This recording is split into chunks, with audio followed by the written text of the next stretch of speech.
اللہ اکبر، وہ کلام یہ ہے، کیا کلام لکھا ہے۔ میرا دل چاہتا ہے کہ کاش یہ کلام عام ہو،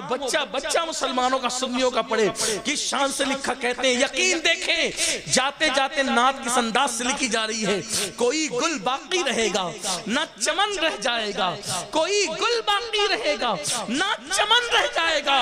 پر رسول اللہ کا دین حسن رہ جائے گا، پر رسول اللہ کا یہ دین مٹنے والا نہیں ہے۔ مسلمانوں ہم مٹ سکتے ہیں، اسلام نہیں مٹ سکتا، اس لیے کہ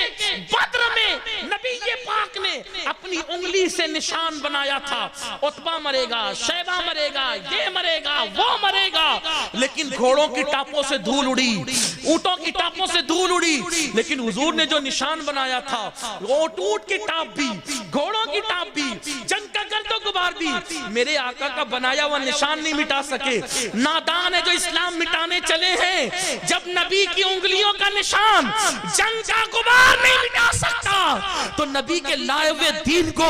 دنیا کے حکمراں کیسے مٹا سکتے ہیں؟ یہ دین نہیں مٹے گا، لیکن یاد رکھنا اگر ہم نے دین سے بغاوت کی ہمیں مٹا دیا جائے گا، اور ہماری جگہ کافروں کو ایمان کی دولت دی جائے گی اور ان کو لایا جائے گا۔ دین ہمارا محتاج نہیں ہے، مسجد آبادی کے لیے ہماری محتاج نہیں ہے، کعبے کی آبادی ہماری محتاج نہیں ہے۔ سنبھل جاؤ گناہ کرنے والوں، سنبھل جاؤ، شراب کی اڈوں پہ جا کر قطار لگا کر شراب پینے والوں، سود اور زنا کو عام کرنے والوں، قدرت ان قوموں کو مٹا دیتی ہے جو قوم اللہ سے بغاوت کرتی ہے، اور ایمان اسلام محتاج نہیں ہے اپنا، اللہ کافروں کو ایمان کی دولت دیتا ہے۔ پتہ ہے آپ کو جب بغداد کی زمین پر بغداد کے مالداروں نے اللہ سے بغاوت کی تو اللہ نے ہلاکو جو چنگیز کا پوتا تھا اس کو بھیجا، اس نے لاکھوں مسلمانوں کو قتل کیا۔ ایک بزرگ نے دیکھا،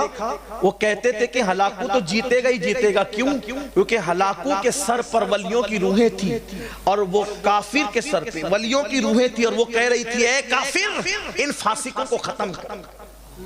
اے کافر ان فاسقوں کو ختم کر۔ جب مسلمان فاسق ہو جائے پھر کافر انہیں ختم کرنے کے لیے کھڑے ہوتے ہیں، مگر اسلام نہیں مٹتا، کیوں؟ اس لیے کہ پھر اللہ نے اسی ہلاکو کو جو اسلام مٹانے نکلا تھا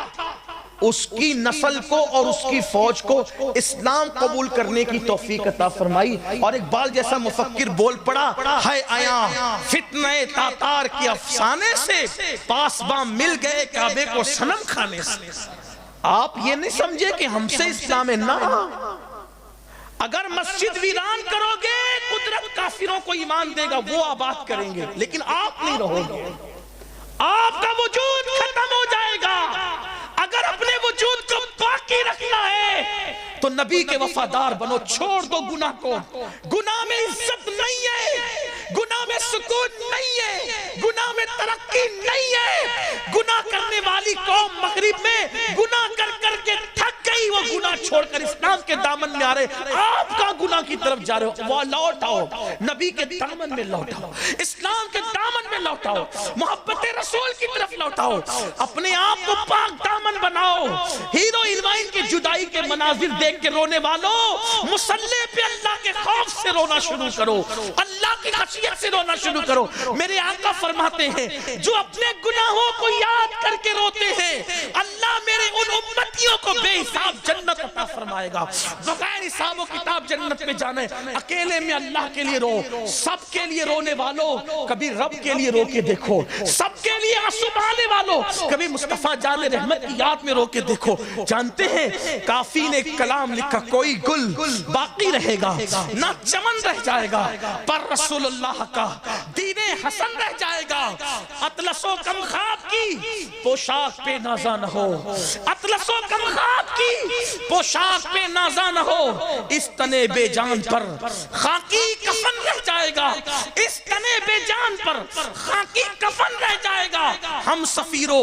باغ میں ہیں کوئی دم کا چہچہا، ہم سفیروں باغ میں ہیں کوئی دم کا چہچہا، بلبلیں اڑ جائے گی سونا چمن رہ جائے گا، جو پڑے گا صاحب لولاک کے اوپر درود، سب درود پڑھ لیں ایک بار، جو پڑے گا صاحب لولاک کے اوپر درود، اللہم صلی علی سیدنا و مولانا محمد معدن الجود والکرم والہ الکرام اجمعین، صلاۃ و سلام علیک یا جد الحسن والحسین، جو پڑے گا صاحب لولاک کے اوپر درود، آگ سے محفوظ اس کا تن بدن رہ جائے گا، آگ سے محفوظ اس کا تن بدن رہ جائے گا۔ نام شاہان جہاں مٹ جائیں گے لیکن یہاں، نام شاہان جہاں مٹ جائیں گے لیکن یہاں، حشر تک نام و نشانے پنجتن رہ جائے گا، حشر تک نام و نشانے پنجتن رہ جائے گا، اور سب فنا ہو جائیں گے، سب فنا ہو جائیں گے، کافی وہ لیکن حشر تک سب فنا ہو جائیں گے، سب فنا ہو جائیں گے، کافی وہ لیکن حشر تک نعت حضرت کا زبانوں پر سخن رہ جائے گا، نعت حضرت کا زبانوں پر سخن رہ جائے گا۔ کافی نے نعت لکھی،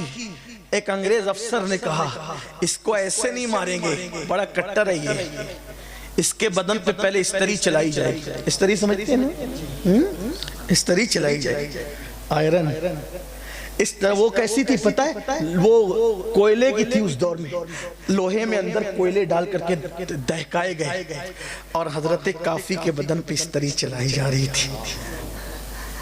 ایسے موقع پہ کون تھا جیل میں، کون تھا مددگار، کوئی نہیں تھا، لیکن دل کا کنیکشن حضور سے جڑا ہوا تھا۔ جس وقت کافی کے بدن پہ استری پھیری گئی، کافی نے کہا یا رسول اللہ، واللہ وہ سن لیں گے، فریاد کو پہنچیں گے، اتنا تو ہو کوئی کہ آہ کرے دل سے، فریاد امتی جو کرے حال زہر میں، فریاد امتی جو کرے حال زہر میں، ممکن نہیں کہ خیر بشر کو خبر نہ ہو۔ ہم مصیبت سے کیا ڈرے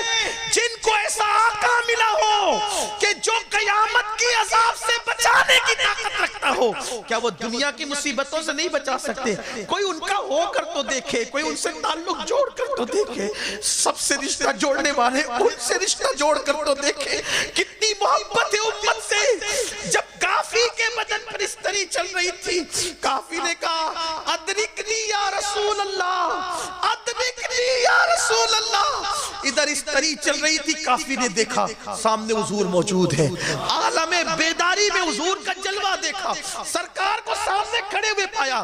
اب اگر حسن یوسف موجود ہو تو انگلیاں کٹنے کا درد نہیں ہوتا، حسن مصطفیٰ موجود ہو تو استری چلنے کا درد کیسے؟ درد پہلے ہوا، درد پہلے ہوا، لیکن جب جلوہ رسول سامنے دیکھا رو پڑے،